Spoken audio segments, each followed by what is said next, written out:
então em suas Bíblias, em Gênesis, no capítulo 37. Gênesis, no capítulo 37. É uma história bem conhecida, a história de José, do Egito, né? Gênesis, no capítulo 37, nós vamos ler a partir do versículo 5. Tá? E aproveitando já os conhecimentos dos irmãos a respeito desse texto, diz assim, Gênesis 37, 5. Certa vez José teve um sonho, e quando contou a seus irmãos, eles passaram a odiá-lo ainda mais. Ouçam o sonho que tive, disse-lhes. Estávamos amarrando os feixes de trigo no campo, quando o meu feixe se levantou e ficou em pé, e os seus feixes se ajuntaram ao redor do meu e se curvaram diante dele. Seus irmãos lhe disseram, então você vai reinar sobre nós? Quer dizer que você vai nos governar? E odiaram ainda mais por causa do sonho e do que tinha dito. Depois teve outro sonho, e o contou a seus irmãos, tive outro sonho, e desta vez o sol, a lua e 11 estrelas se curvaram diante de mim. Quando contou ao seu pai e aos seus irmãos, o pai o repreendeu e lhe disse, que sonho foi esse que você teve? Será que eu, sua mãe, seus irmãos, viremos a nos curvar até o chão diante de você? Assim seus irmãos tiveram ciúmes dele. O pai, no entanto, refletia naquilo. Vamos orar. Senhor, pede-nos agora a tua bênção, a direção do teu Espírito, ó Deus, possamos ouvir tão somente a sua voz, em nome de Jesus. Amém. José ele tinha um apelido, né? O apelido dele era sonhador. Quando ele ia ver seus irmãos lá, que estavam cuidando das ovelhas, eles gritavam, daí o sonhador, né? E Deus havia dado para José um sonho. Deus tinha dado para ele um sonho. Deus tinha dado um sonho que estava relacionado ao propósito de Deus para a vida dele. E era uma providência de Deus também para salvar a vida dos irmãos. Na verdade, era uma providência de Deus para salvar o mundo. Dali algum tempo, dali mais ou menos uns 15 anos. Porque quando José teve a concretização desse sonho, ele estava com 30 anos. E quando ele teve esse sonho, ele tinha mais ou menos 17 anos. Então não foi tanto tempo assim, não. Porque com 30 anos ele já era governador do Egito. Foi pouco tempo. Mas aqui ele, com 17 anos, ele teve um sonho. Ele teve uma visão. Que sonho era esse? Era um sonho estranho, né? Os irmãos se dobrando, né? Vamos traduzir o sonho já. Se dobrando diante dele. E os irmãos dizem, você está dizendo que um dia você vai ser o nosso governador? E o que aconteceu? Quando ele tinha 30 anos, o sonho se concretizou, certo? Então hoje nós vamos falar sobre a concretização dos sonhos. Recentemente nós falamos que na vida o que Deus nos dá passa por processos, né? Lembra da escada de Jacó, que nos ensina que Deus ele não prepara para a gente um elevador, né? Às vezes a gente quer um elevador, né? A gente vai na igreja e pensa assim, opa, é igreja elevador. Vai me dar a bênção instantaneamente. Né? Elevador é mais fácil. Quando Jacó teve um sonho, ele teve um sonho da escada e Deus lá em cima, né? E essa escada indicava processo. E é assim, bênção é processo. Né? Quando a gente diz que uma pessoa é abençoada, significa que a bênção ela chega no final do processo, né? É no final. Tem toda uma caminhada, são ciclos na vida que a gente passa. E quando Deus dá um sonho, por exemplo, o jovem, que ele quer ser o quê? Engenheiro, quer ser alguma coisa, ele não vai ser engenheiro. Engenheiro. Tive um sonho, você é engenheiro, daí no dia seguinte é engenheiro. Não. O que ele tem que fazer? Ele tem que ralar, né? tem que passar por diversas fases. Infelizmente, a igreja moderna ela tem vendido a ideia de que igreja é elevador. Você aperta o botãozinho, já chegou na bênção, né? E ninguém quer passar por processo. E às vezes o processo ele é muito complicado. Será que foi fácil para José? Né? Então José ele teve que, para chegar à concretização e ser contemplado com a bênção, ele precisou passar por ciclos na vida dele, por períodos. E esses períodos são períodos diferentes, né, na vida. E existe um fato que é interessante, eu estava pensando sobre isso. Existem pessoas aprisionadas em ciclos, sabe? Existem pessoas que são congeladas e elas não conseguem, que nem dizem nos joguinhos, elas não conseguem passar de fase. Elas não conseguem. Elas ficam aprisionadas em determinados momentos desse ciclo e não conseguem atingir o propósito final, que é a bênção de Deus para aquela pessoa. Ficam presas. Então nós precisamos aprender que ciclos são esses e precisamos ultrapassar, evoluir, identificar esses ciclos para que nós recebamos então a bênção. Sabe maldição? O que é maldição? É falar, né, mal, não é isso? A maldição. E ela se concretiza não naquele momento que ela foi proferida, mas ela atinge, né, a bênção. A bênção também nos é dada e ela nos atinge na construção da nossa vida. Quando Deuteronômio lá fala sobre a bênção de Deus que viria como chuva. E como que seria isso? A chuva vindo, sabe aquela chuva, quando a gente vê que a chuva está chegando, a gente sai correndo, e ela vem atrás da gente até que nos atinge. Assim a bênção de Deus, ela nos atinge. Mas nós não podemos ficar parados. Nós não podemos ficar parados no meio do processo. O que poderia ter acontecido com José. Mas José tinha uma característica. José, ele não encucava com nada. Tem algum texto na Bíblia de José reclamando? Tem algum? Não tem nenhum texto de José reclamando. Então ele vai passando pelos ciclos, olhando para o objetivo final. Deus tinha lhe dado um sonho, e se Deus tinha lhe dado um sonho, o sonho iria se realizar, independentemente das circunstâncias, daquele momento que ele estivesse vivendo, né? E nós encontramos então, nós vamos falar sobre isso, pessoas que ficam aprisionadas em determinados pontos, quando Deus lhe dá um sonho, quando Deus lhe dá uma visão, quando Deus lhe dá um ideal. E o primeiro lugar que José poderia ter ficado aprisionado é o aprisionamento da crítica inicial. Porque olha bem, quando José conta o sonho, a primeira coisa que acontece é no versículo 5, vamos ver lá. Certa vez José teve um sonho e quando contou aos seus irmãos, eles passaram ao diálogo. Ainda mais. E daí diz assim: ouçam o sonho que tive. E daí eles disseram no versículo 8: você então vai reinar sobre nós. E passaram a odiá-lo ainda mais por causa do sonho. E quando o pai dele sabe do sonho, o pai dele o repreende e diz: que sonho foi esse que você teve? Está no versículo 10. Será que eu, a sua mãe, seus irmãos, iremos nos curvar? E ficaram com ciúmes.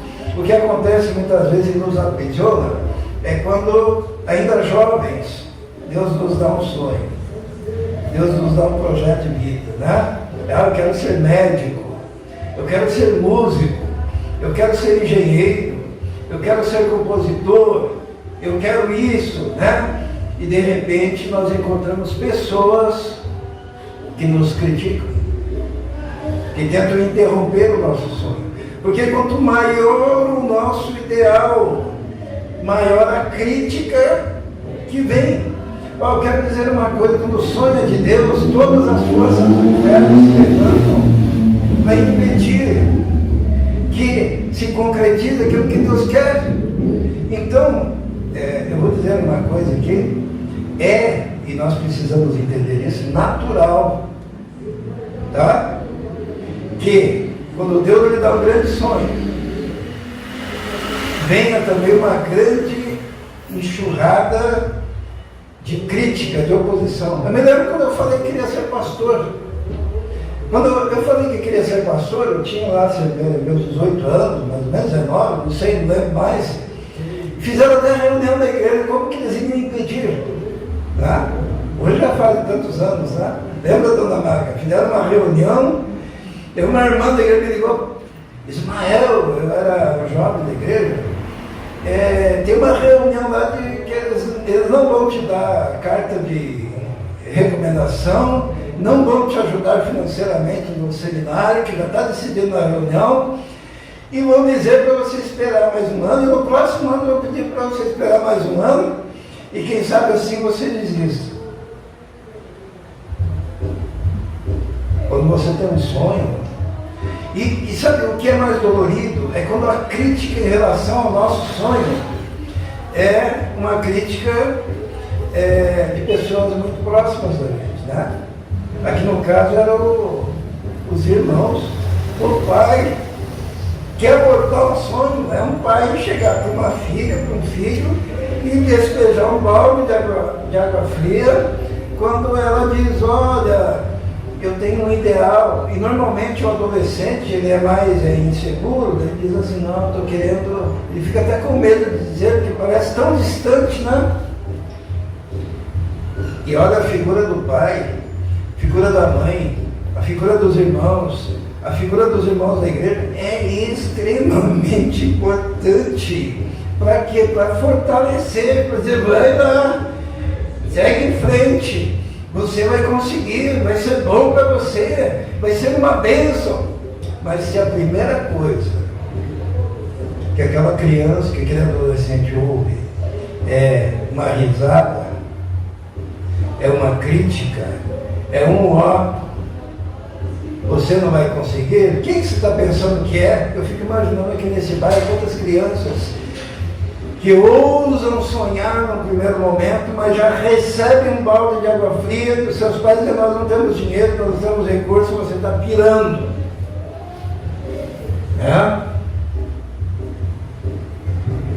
E José, a primeira crítica que ele ouviu, e ele poderia ficar bloqueado ali. Tem gente que fica bloqueado nesse ponto, que é congelado na história desse ponto. Tem gente que chega aos 60 anos e diz assim, olha, quando eu tinha 18 anos eu queria ser pastor. Poderia ser o meu caso, não é? Não é isso? Se eles tivessem conseguido tirar o meu sonho, se eles tivessem conseguido roubar o meu sonho, o meu projeto de vida, o meu chamado, hoje eu poderia estar congelado naquele tempo. E para cada pessoa que eu encontrasse, eu diria, sabe, quando eu era jovem eu tinha um sonho. Eu queria ter sido tal coisa. Mas José, ele não ficou preso. Porque às vezes a pessoa fica presa, fica aprisionada no ressentimento. Né? Aquilo fica machucando o coração. E a pessoa fica encucando naquilo. E fica, e aquilo vai criando máculas e marcas profundas interiores. Mas nós não encontramos em José uma pessoa assim. Nós encontramos uma pessoa que teve um sonho e depois o que ele fez? Ele repetiu isso. E era um sonho de Deus para a vida dele. Mas a segunda coisa que pode nos aprisionar, existe uma coisa que existem pessoas que são extremamente sensíveis, né? À crítica. José nos ensina que nós devemos ter assim defesas. Porque críticas negativas e críticas destrutivas virão. E a pessoa é extremamente sensível à crítica, ela se deixa abalar, ela se encolhe e ela para de fazer. José não era assim, tá? Agora, a segunda coisa em José é que ele poderia também ficar aprisionado no segundo acontecimento aqui. Porque como eles não conseguiram anular o sonho de José, eles resolveram o quê? Resolveram se livrar do próprio José. Se eu não consigo acabar com o sonho dele, eu acabo com a vida dele, né? Ele quer ser governador, então eu vou fazer dele um escravo. Então, estão percebendo o negócio, como é que é? Ele quer ser grande. Todos os nossos esforços serão para que ele fique pequeno. Tá? E diz a palavra de Deus, no versículo 23, diz assim, ó.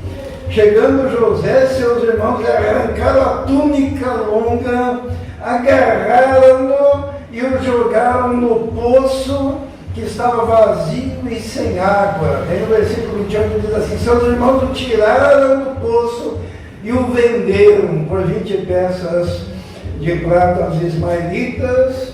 E nesse meio tempo, no versículo 36, no Egito, os midianitas venderam José a Potifar, oficial do faraó, capitão da guarda. Isto é, se eu não consigo acabar com o seu sonho, se eu não consigo acabar com o seu projeto de vida, eu vou acabar com você. E nós precisamos tomar cuidado com isso. Mas José, ele poderia ter ficado lá dentro daquele poço, congelado, aprisionado também nessa fase. Lembra que eu falei dos ciclos? O primeiro ciclo é o ciclo da crítica. Agora ele está no segundo ciclo, que é o da decepção. Decepção com os irmãos. Já pensou teu irmão te vender? Já pensou teu irmão te vender como escravo? E você pode passar a vida inteira só pensando, olha, eu fui traído, e pior, foi por alguém da minha família, e me lamuriando. Tem gente que está com 60 anos, 80 anos, 90 anos, sei lá, ainda lembra do dia em que alguém, né? Tem gente que está andando por aí pelos botecos, bebendo, que um dia ele foi traído, ou pela mulher, ou por um parente, ou por um filho, e a vida dessa pessoa fica bloqueada ali, e ela não consegue seguir adiante, porque ela está congelada no tempo. Ela é aquele indivíduo que a folhinha lá sabe essas folhinhas que a gente ganha aí na farmácia, no mercado, está sempre na mesma data, a data em que ela foi traída, né? E aquilo está na memória dela, e vai ruminando aquilo, ruminando aquilo, e ruminando, e passa a vida toda na expectativa de que algo que nunca vai acontecer, aconteça. Porque se você não sai dessa fase, você está aprisionado nessa fase. E Deus é aquele que diz assim, olha, eu te dou um sonho, creia que você vai realizar esse sonho pelo meu poder. E tudo que acontecer na sua vida é providência de Deus para te preparar para a realização desse sonho. Quando ele foi vendido não para qualquer um. Ele foi vendido, está no versículo 36, os midianitas venderam José a Potifar, oficial do faraó. Qual que era o sonho? O sonho era ser governador. O sonho, e que coisa melhor do que ser governador da maior potência mundial da época, que era o Egito, né? Mas para ele ser governador do Egito, ele teria que ir para o Egito. É aí que está, a gente sempre quer ir de primeira classe, né? Não é isso? A gente quer pegar o avião, né? Como é que é? Ó, quem gosta de avião é Emílio, né?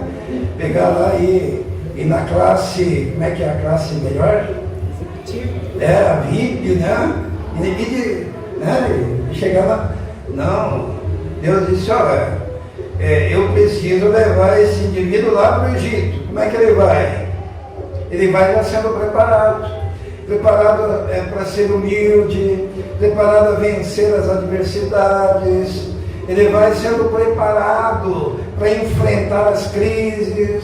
Como que um cara pode ser um dia governador do Egito se não sabe lidar com frustração, com dificuldade, com traição? Como é que você quer ser alguma coisa na vida se você tem aquele sonho de que a sua vida seja um mar de rosas, um jardim em flor? A minha vida é cheia de paz, eu nunca tive frustração, nunca recebi um não na minha vida, minha mãe e meu pai me tratavam como um bebê e hoje eu estou com 40 anos e ainda sou tratado como um bebê, glória a Deus.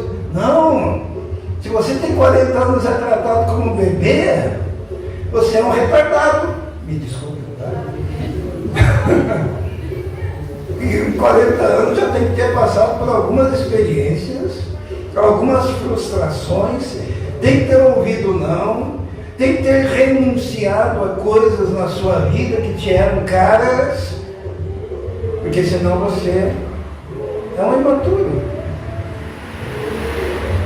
E José, ele não ficou aprisionado nessa frustração de ter sido traído pelas pessoas mais próximas, mais íntimas, mais caras da vida dele, seus irmãos. Sabe, nós temos aqui como igreja um grande desafio, né?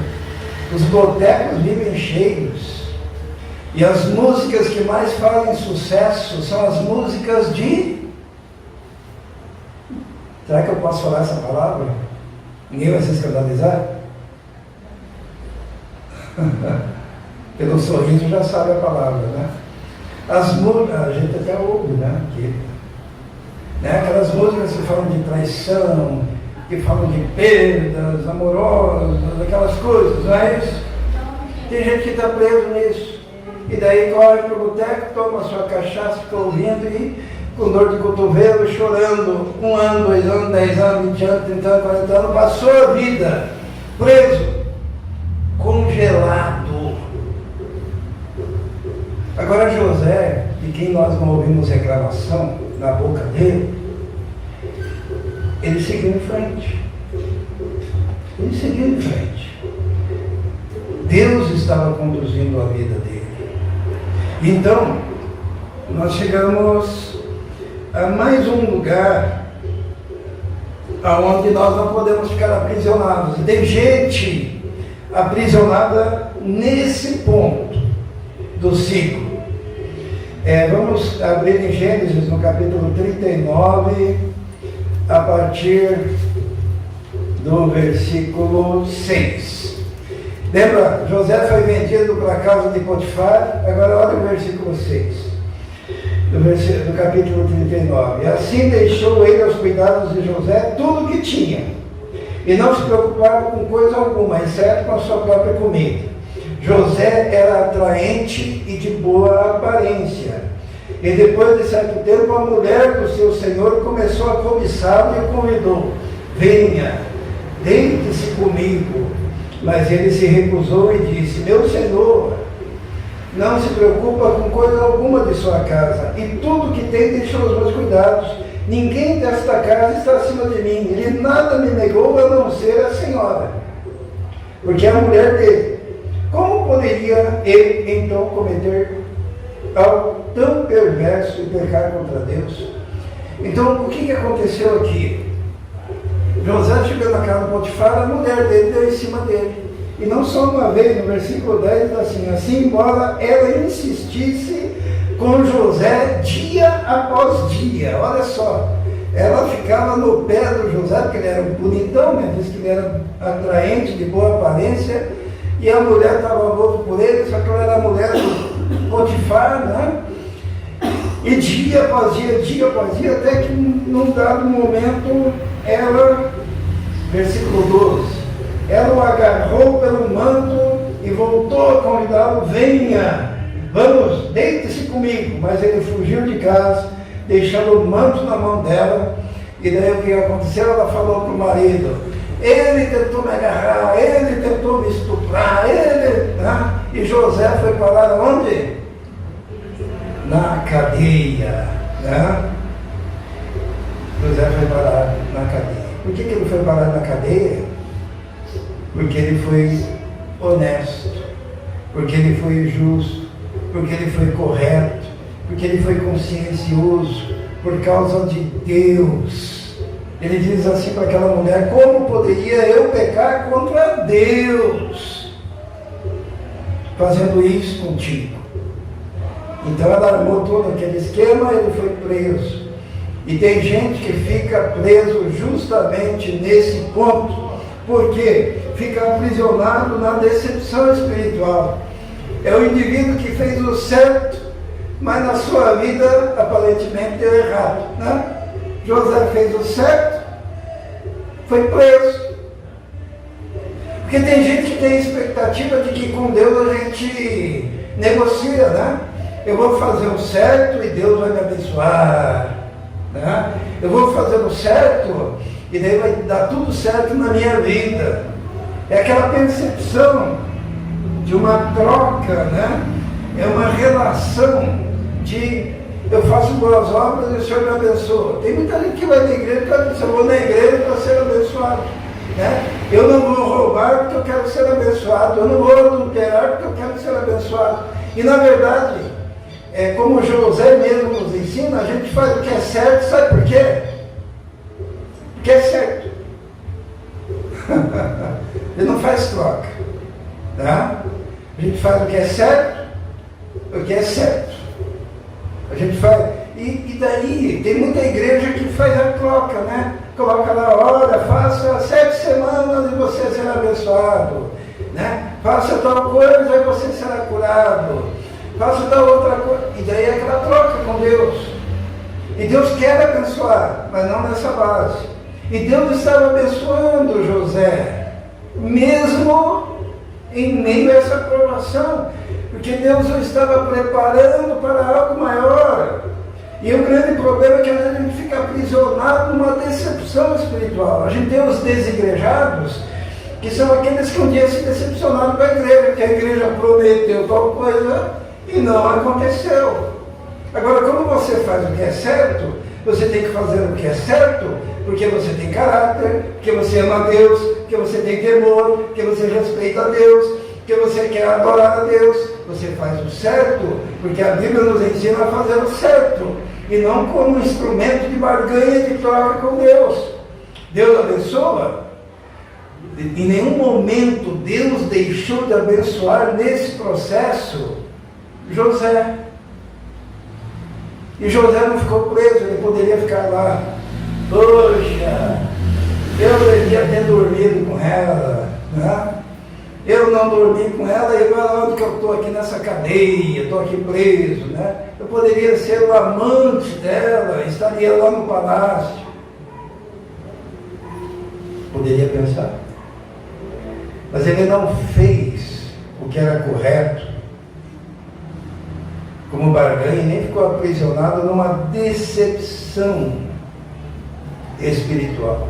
Porque a maioria das pessoas que estão decepcionadas com Deus estão decepcionadas pelas falsas expectativas que alimentam o seu coração, esquecendo que Deus, quando nos abençoa, quando Deus ele nos cura pela sua graça, Ele nos cura pelo seu amor, Ele nos liberta pela sua vontade que tem de nos proteger e cuidar de nós, como cuidou de José.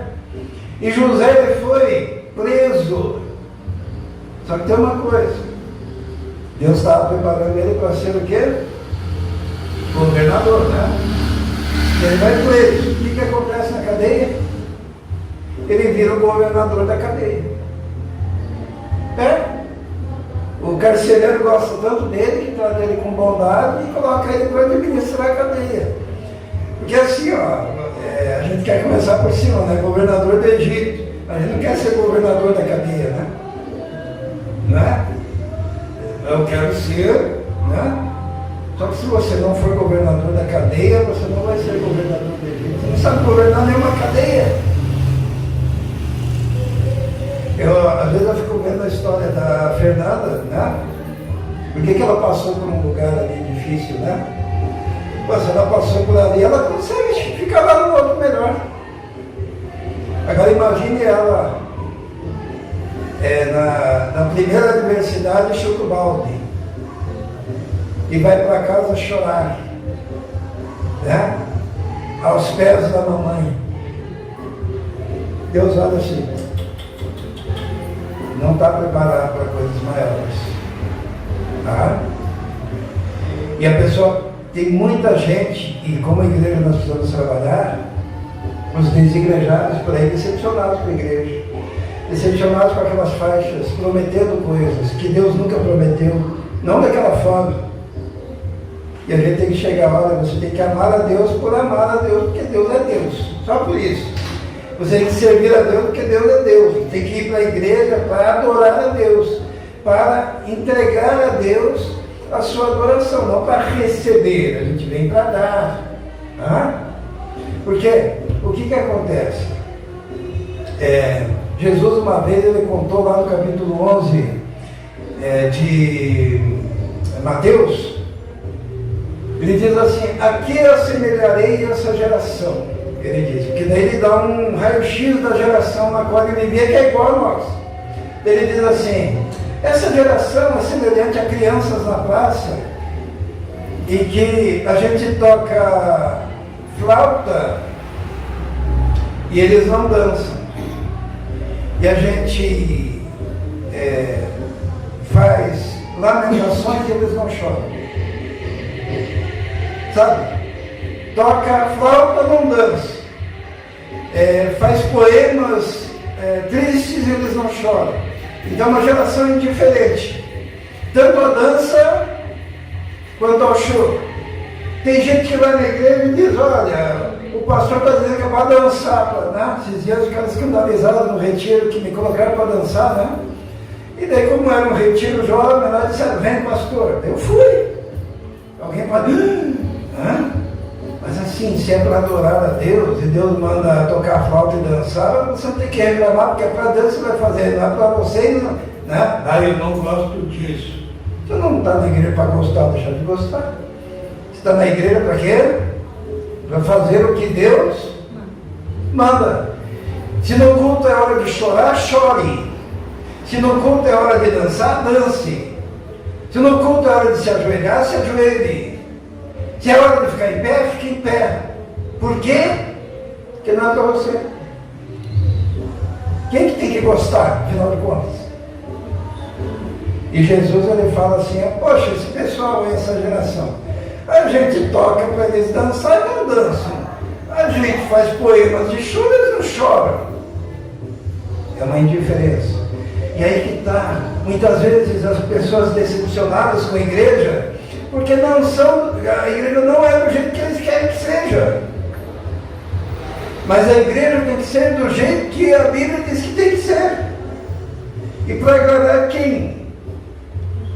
Para agradar a Deus. Tá? Houve até uma época que o pastor não ficava assim de frente, né? Mas que era dentro. Era assim, era a congregação, o dirigente ficava de costas. Sabe por quê? Na simbologia de que todos aqui estão olhando para Deus. Servir a Deus. Não tinha palco. Hoje em dia tem palco para agradar todo mundo, né? Luzes, fumaça.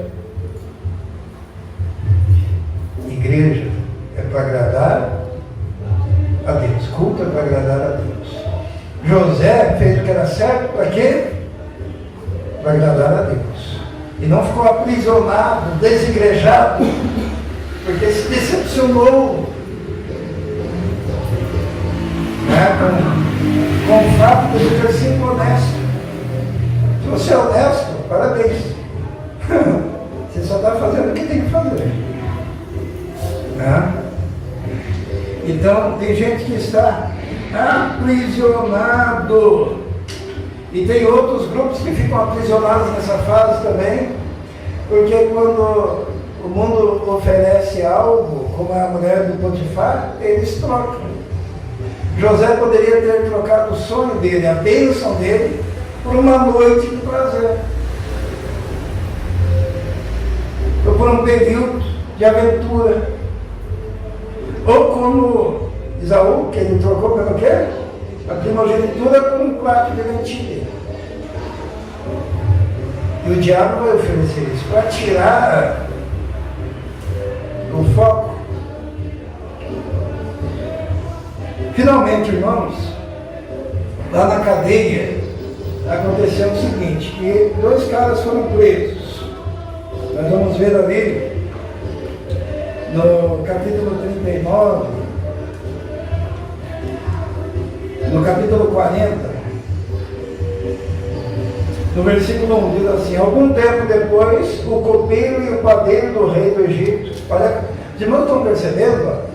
José foi proposto, foi vendido lá no palácio, para o Potifar, que era funcionário, capitão, e agora, estando na cadeia, quem que vai lá naquela cadeia? O padeiro e o copeiro do faraó. Estão percebendo como ele está se aproximando da bênção? E daí lá, eles têm um sonho, né? Nós vamos resumir o sonho. José acaba interpretando o sonho, né? E diz assim para o copeiro: copeiro, é o seguinte, esse sonho significa que você, daqui 3 dias, vai estar servindo o rei novamente, vinho do rei. E padeiro, daqui 3 dias você vai ser enforcado, vão descer para a sua cabeça. Né? Coitado do padeiro, né? E daí, a única coisa que o José pediu para o copeiro, o que foi? Lembre-se de mim. Lembre-se de mim. E o que aconteceu? Vamos ler lá no versículo 23. O chefe dos 40, 23. O chefe dos copeiros, porém, não se lembrou de José. Ao contrário, esqueceu-se dele. Então, essa é mais uma parte que pessoas ficam aprisionadas nesse ciclo até conquistar os seus sonhos. Porque eles não conseguem largar o ressentimento de ter sido esquecido. Irmãos, nós vivemos hoje numa sociedade especialista em esquecimento. Uma vez eu fundei uma igreja, e daí eu comprei uma Yashica. Já ouviram falar de Yashica? Yashica era uma máquina fotográfica antiga. Naquela época não tinha celular. E tinha Yashica. Então tudo que acontecia na igreja a gente tirava foto, né? Então a gente era um grupinho pequenininho lá na Petroclube, tirava foto, daí começou a aumentar, tirava foto, comprou um terreno, tirava foto, com aquela Yashica, né? Que é uma máquina fotográfica de rolo. Lembra, né, Miriam? Que a Miriam é fotógrafa, né? Aí o que aconteceu? Então, um belo dia, depois de muito tempo, uma bela irmã lá da igreja, um belo dia, ela liga para mim e diz: pastor, estão pegando todas as fotos em que o senhor aparece e querendo jogar fora. Mas daí eu corri e roubei o álbum para não perder Daí eu pensei, estão querendo me apagar, né? E a irmã Dilcha falecida, ela disse assim: não, mas eu escondi muito bem o álbum. Sabe por quê? Eles queriam tirar a minha imagem da fundação da igreja, uma igreja que eu fundei, lá pelos seus motivos. Mas hoje nós vivemos na sociedade do apagamento, não é isso? Alguém aqui já foi, como é que é o termo, não é apagamento, né? Deixa eu ver se devia ser. Cancelamento, né? Alguém aqui já foi cancelado? O que é cancelado? Eles param de falar de você, eles param de te convidar, eles param de... Se você chega num grupo, eles não falam contigo, eles se afastam e eles fazem questão de fazer com que você se sinta cancelado. E sabia que isso daí pode bloquear o ciclo da sua vida? Porque você fica com aquele ressentimento de estar sendo cancelado, de estar sendo esquecido.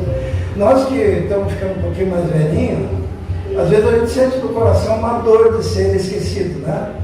Vai ter festa, quem que nós vamos convidar? vamos convidar os jovens, né? Vamos convidar velho para quê, né? E daí os velhos ficam lá, né? Ficam lá tomando cafezinho, assistindo um filmezinho, né? Não que os jovens não possam ter esse momento, mas quando isso é suscetível, de repente, esse cancelamento, esse esquecimento se torna estabelecido. Quando eu levei as crianças lá no asilo, quantos cancelados tinha lá? Durante o ano. Quantos que eram os idosos? Eram uns 80, mais ou menos? Oi? Quase 100 idosos, né? No final do ano, o idoso ele pode, quer dizer, na verdade ele pode todo final de semana se a família quiser, né? Mas no final do ano, Natal, o idoso pode ser levado para passar a ceia do Natal com a família, certo? Quantos dias? Você lembra que foram? 2, 3. Foi um em 100. Um idoso foi convidado para passar a ceia de Natal. 99 esquecidos. Só que se isso, no decorrer da nossa vida, marca o nosso coração, de ter sido esquecido num aniversário, ou na igreja, né? E isso pode fazer com que a mágoa renasça no nosso coração. Mas com José não aconteceu isso. José não ficou ali preso nesse esquecimento, porque ele continuou sendo o líder e governador da cadeia. E daí o que aconteceu? 2 anos depois, 2 anos, chegou o tempo em que Deus olhou para o José e disse: agora sim, agora você está preparado para ser governador, agora você está preparado para viver o seu sonho, agora você está preparado para ser usado por mim, agora você está preparado para salvar o povo de Israel, que naquele tempo era o clã de Jacó. Agora você está preparado para salvar as nações aqui em volta, porque há uma fome no mundo conhecido de então. E daí Deus, e aí que está o problema, né? Às vezes a gente não entrega os problemas nas mãos de Deus. Porque você pode depender do copeiro, você pode depender lá do padeiro, né? Você pode depender da mulher do Potifar, você pode querer depender do Potifar, você pode querer depender de você mesmo e dizer: olha, lembre de mim, fale com o faraó, meu respeito, para que ele me tire daqui. Você pode fazer isso na sua própria força. Mas na hora certa, quem que agiu? Deus. No capítulo 41 diz assim: ao final de 2 anos, o faraó teve um sonho. Ele estava em pé junto ao rio Nilo. E daí tem aquele sonho das vacas gordas e magras que os irmãos conhecem. Daí o copeiro disse: olha, eu cometi um erro. Está lá no versículo 9, né? Então o chefe dos copeiros disse ao faraó: hoje me lembro de minhas falhas. Ele não falou, né, do José. Daí ele fala de José. José é levado para interpretar o sonho do rei. José aconselha o rei, né, o faraó, e diz assim: olha, para que se resolva a grande crise que vai haver no mundo todo, conhecido da época, você precisa escolher um homem que seja bom em administração. O faraó olhou: mas o cara bom em administração que eu conheço é você. E disse: então você, a partir de hoje, será o governador. Tudo estará debaixo das tuas mãos, menos as questões de Estado. E todos devem te obedecer. E os irmãos conhecem a história, quando ele foi colocado no comando de toda a terra, né? Mas eu gostaria de ler, para nós encerrarmos, no capítulo 43, versículo 26. 43, 26 do Gênesis, diz assim: quando José chegou, eles, os seus irmãos, o presentearam e curvaram-se diante dele até o chão. Lembram-se do sonho? Concretizou-se? O que acontece é que se Deus falou, vai acontecer. Só que o processo às vezes é longo para chegar à bênção. Às vezes é dolorido. E existe um problema que é isso que eu quero que o irmão e a irmã grave hoje. Você pode ficar congelado no meio do caminho, no meio do processo, por causa de ressentimento, porque não consegue virar a página, porque a data que você foi traído fica na folhinha, você nunca consegue arrancar aquela folhinha, rasgar, jogar fora e deixar o tempo passar, você fica aprisionado no tempo, seu coração fica maculado por aqueles momentos em que você foi esquecido, aqueles momentos em que você se decepcionou com o espiritual, aqueles momentos em que você se decepcionou com pessoas próximas. E o que nós aprendemos aqui, vire a página. Vire a página. Deus tem uma bênção.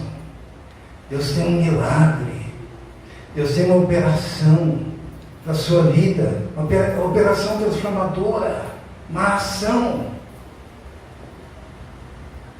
E o que você tem que fazer? Veja se você está congelado em alguma circunstância, nesse processo, vira a página. Siga adiante. Prossiga para o alvo.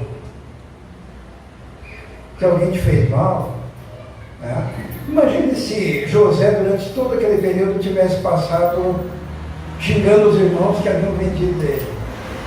Quando os irmãos chegassem lá e ele tivesse a oportunidade, sendo governador, ele já mandava matar.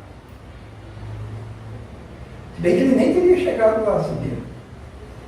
Enquanto ele não tivesse resolvido aquela questão, ele ficava bloqueado ali. Mas ele sabia virar a página e seguir em frente, sem ficar preso a nenhuma circunstância impeditiva da sua vida. Sabe, existem situações na vida da gente que nós precisamos virar a página e colocar nas mãos de Deus para que Deus resolva. Eu não esqueço o caso de Moisés, né? Moisés, quando nasceu, havia um decreto de que as criancinhas deviam ser jogadas no Rio Nilo, para serem comidas pelos crocodilos. Quando ele nasceu, a mãe dele conseguiu segurar as pontas por quanto tempo? 3 meses. Bom, as irmãs que já tiveram filho, é fácil fazer parar de chorar a criança de 0 a 3 meses, né? E às vezes diziam os fofoqueiros que ela tem uma criança chorando lá. Daí os guardas lá, se encontrassem um menino, morria todo mundo, família toda, não era só a criança. Entende? E aquela mulher já estava numa situação insustentável. E ela chegou num ponto que ela teve que fazer o quê? Entregar nas mãos de Deus. Ela pegou, fez o que podia, um cestinho, né? E colocou lá junco, algumas coisas, para que ele não afundasse no rio.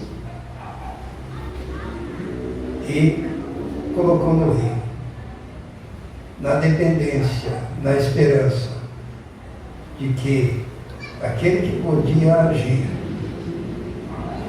agiria. E sabe, na vida da gente passa pelos ciclos da vida. E chega um momento na vida em que a gente tem que dizer, olha Senhor, agora é contigo. Daí Deus dá um sonho para o faraó. Daí Deus levanta a filha do faraó, no caso de Moisés, né? que naquele mesmo horário, naquele mesmo lugar, ela resolveu passear e por acaso, será? Tinha um bebê ali. E ela ouviu a criança chorar e ficou apaixonada pela criança. Quem se apaixona por criança que está chorando, berrando? Né? Hã? Normalmente a gente quer distância. Mas Deus estava no negócio. Deus tocou o coração daquela mulher, ela olhou, se apaixonou por aquele menino bonito. Tudo porque a mãe de Moisés resolveu confiar e entregou.